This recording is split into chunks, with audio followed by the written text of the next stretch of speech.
ஏ மற்றும் பி சகோதரிகள். ஏயின் மகன் சி, பியின் மகள் டி எனில் சிக்கு டி என்ன உறவு? இங்க ஏ மற்றும் பி சகோதரிகள்னு கொடுத்துட்டாங்க.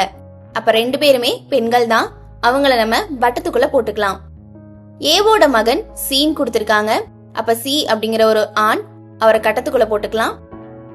பியின் மகள் டின்னு கொடுத்துட்டாங்க. அப்ப டி அப்படிங்கிறவங்க பெண், அவங்கள நம்ம வட்டத்துக்குள்ள போட்டுக்கலாம்.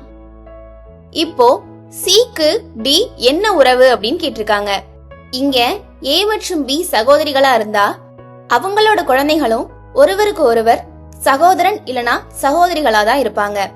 இங்க சிக்கு டி என்ன உறவுன்னு கேட்டிருக்காங்க. டி அப்படிங்கிறவங்க ஒரு பெண், அப்ப சிக்கு அவங்க சகோதரியா தான் இருப்பாங்க.